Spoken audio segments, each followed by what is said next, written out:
Karakteristik sasaran penyuluhan yaitu ibu dari balita dengan identitas nama Ibu Joko usia 45 tahun dengan nama balita Adip Kasaputra.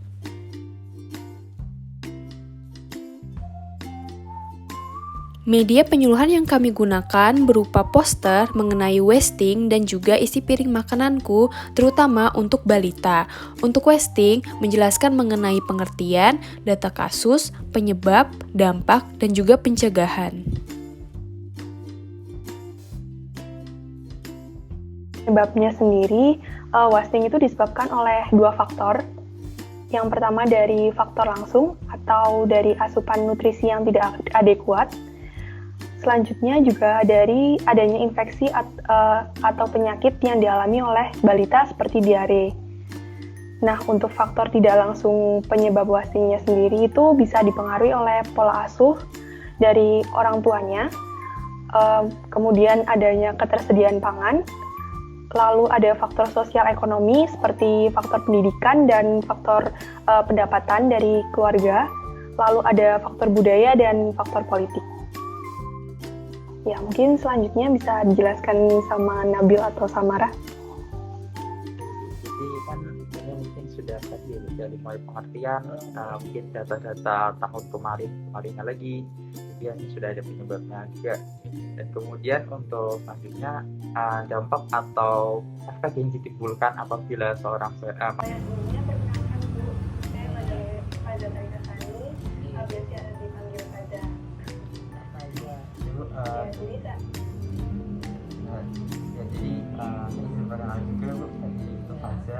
Nabil Izer. Saya Samara. Oke. Saya Bu Joko. Kalau aku nggak tahu kan rumahnya. Ya, mungkin bisa saya mulai dulu ya, Bu. Oke. Ya, jadi wasting itu merupakan kondisi ketika tubuh ini mengalami penurunan berat badan tapi secara drastis sehingga membuat berat badan dari anak itu tidak sebanding dengan tinggi badan seusianya. Dan sebagian besar kondisi tersebut ini biasanya dialami oleh balita.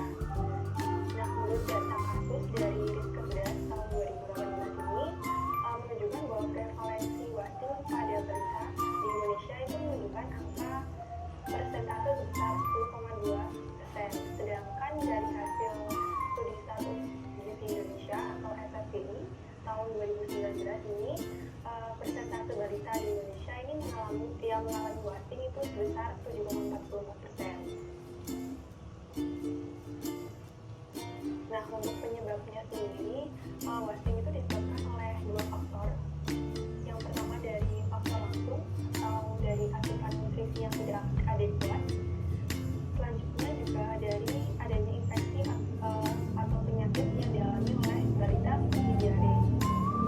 Nah, untuk faktor tidak langsung penyebab wastingnya sendiri itu bisa dipengaruhi oleh pola asuh dari orang tuanya, kemudian adanya ketersediaan pangan, lalu ada faktor sosial ekonomi seperti faktor pendidikan dan faktor pendapatan dari keluarga, lalu ada faktor budaya dan faktor politik.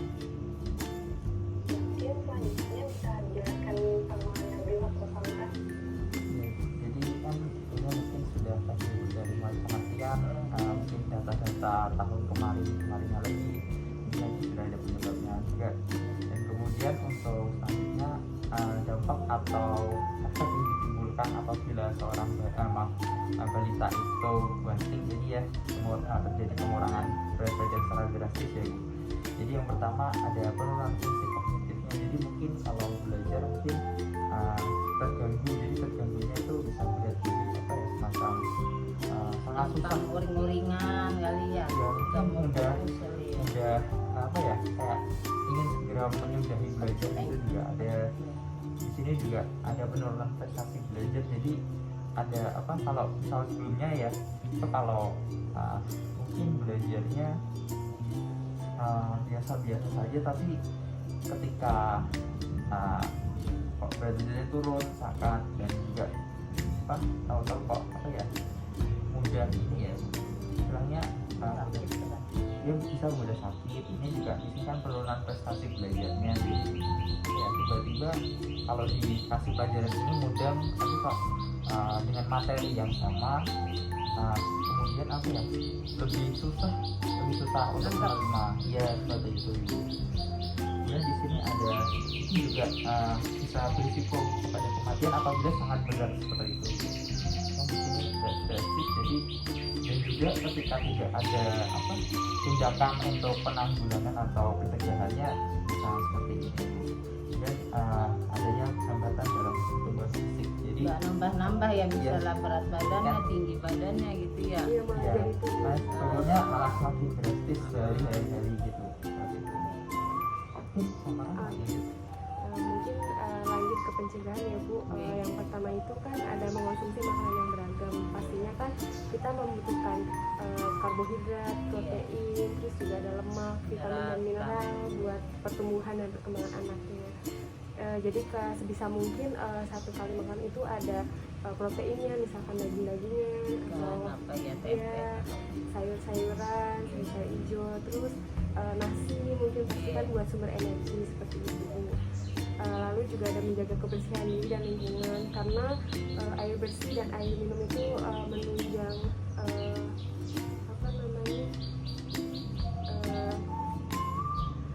nutrisi juga, iya pencernaan, karena kan di dalam air juga ada bakteri-bakteri Iya, yang sing apa sih? Iya. E. coli itu ya, Iya, bakteri E. coli apa? Iya, Biasanya kalau air kan itu ya, Iya. ada kayak gitu.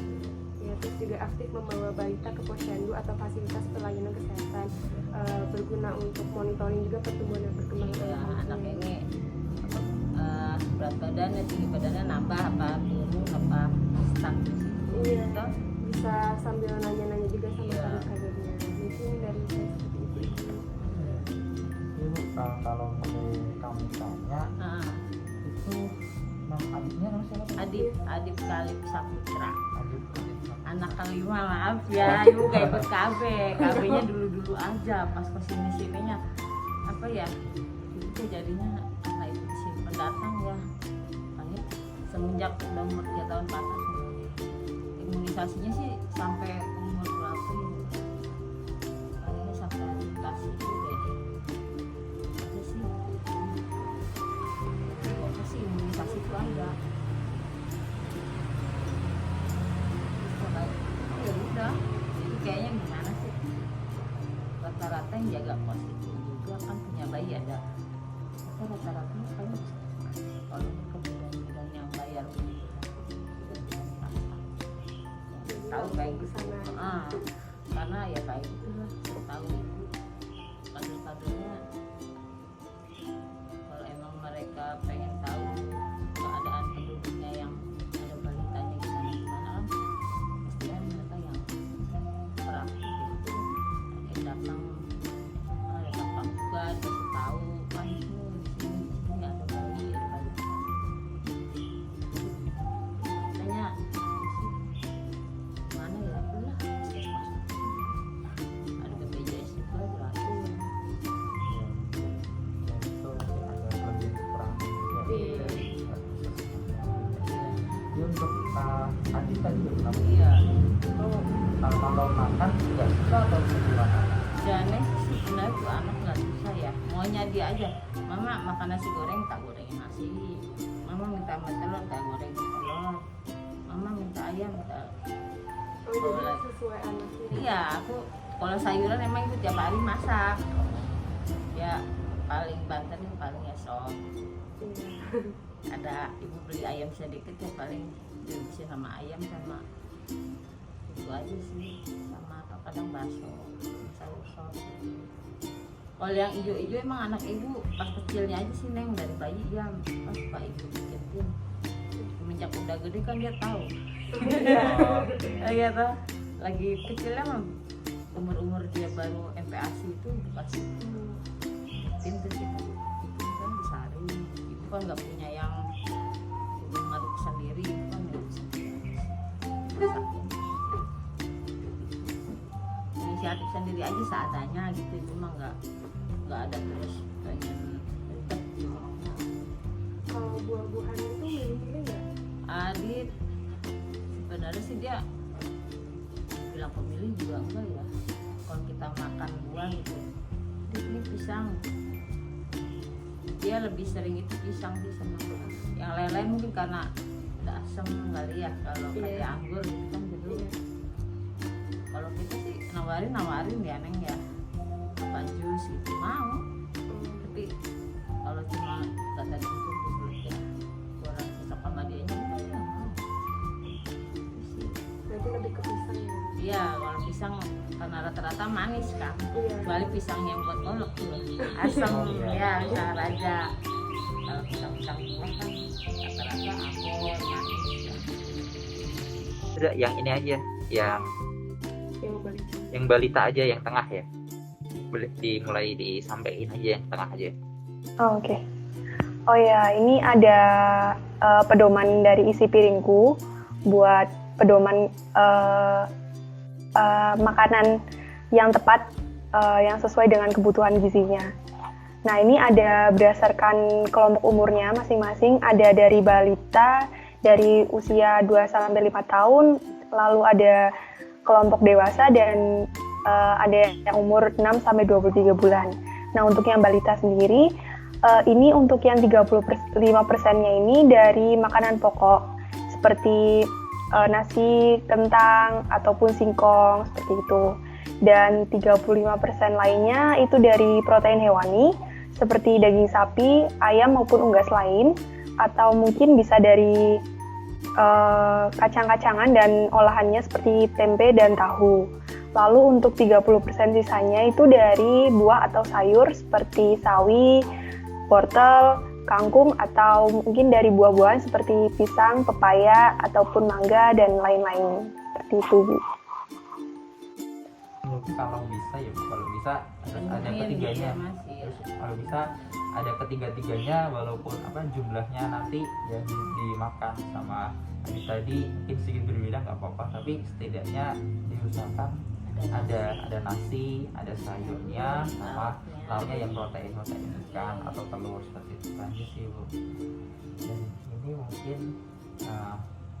untuk kata-katanya seperti ini bisa lebih jelas ya, tapi ini untuk sudah beda lainnya, untuk dewasa sama yang balita kurang dari 2 tahun ini sudah beda lagi, seperti itu.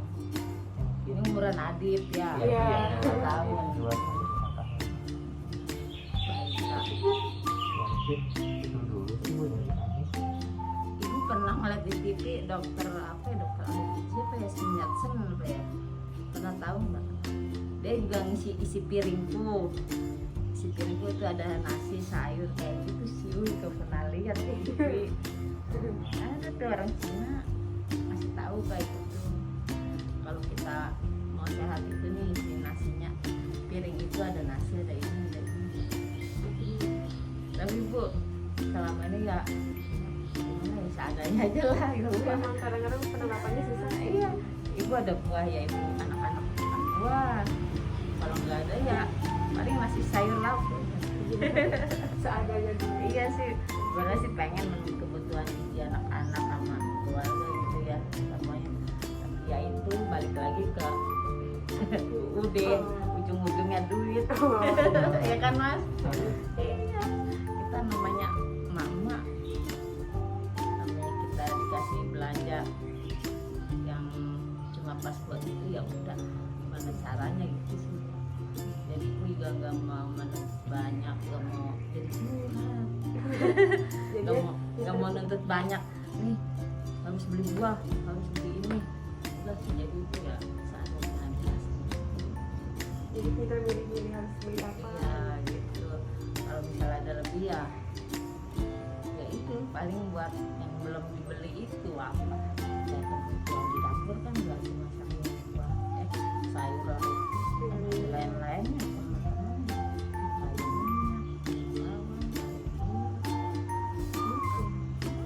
kan. Dan itu kan harapannya emang bagus seperti itu, apa dan sayur.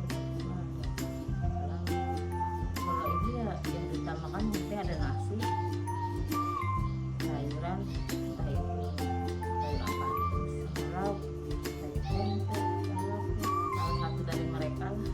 Jadi nggak komplit juga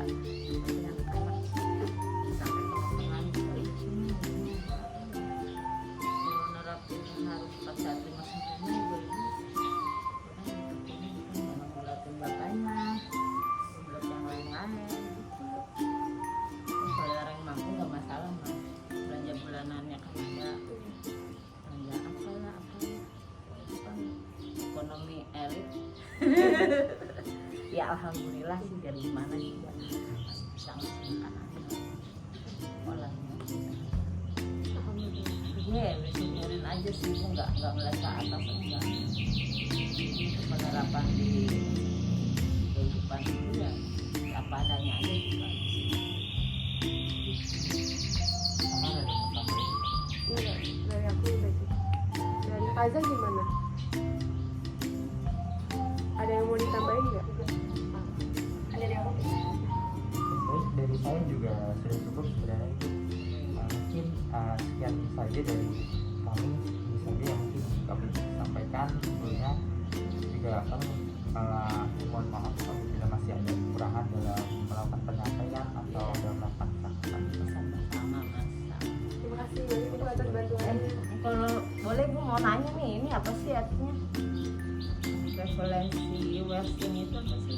Itu bahasa Inggris kan? Apa bahasa Indonesia yang sekarang? Ini bahasa Inggris juga, tapi diterjemahkan ke Indonesia, tapi tidak merubah bahasanya sama sekali. Tapi artinya kurang lebih ini semacam angka atau jumlah kasus dari Statistiknya gitu dari ya. dari tahun ke tahun. Kan kalau ini 2013, mungkin tengah 2018, yang ini 2019. Kan biasanya kan data statistik gitu. Nah, iya, iya. Ini prevalensi apa ya, ada lagi baru lagi ya. Kalau untuk wasting lebih ke gizi kurang ya. Lebih ke gizi kurang itu keadaan. Oh kayak stunting gitu ya, stunting Cuman- juga masuk ya nih. Iya. Kalau dari wasting itu bisa nanti menjurus ke stunting. Itu jadi awalnya mungkin kira wasting dulu, nanti kalau nggak diatasin bisa ke stunting. Tahu tuh anak ibu belum ditimbang lagi. Kayak gitu sih 4 tahun tingginya berapa? Belum dibawa ke puskesmas juga sih. Kan bawa apotik baru. Kan ada uang ukur gitu ya. Berat banget. Ya, terima kasih nih Mas Mbak udah apa ya, nyadarin aku lah. Jadi sebenarnya buat anak bisa nggak bisa harusnya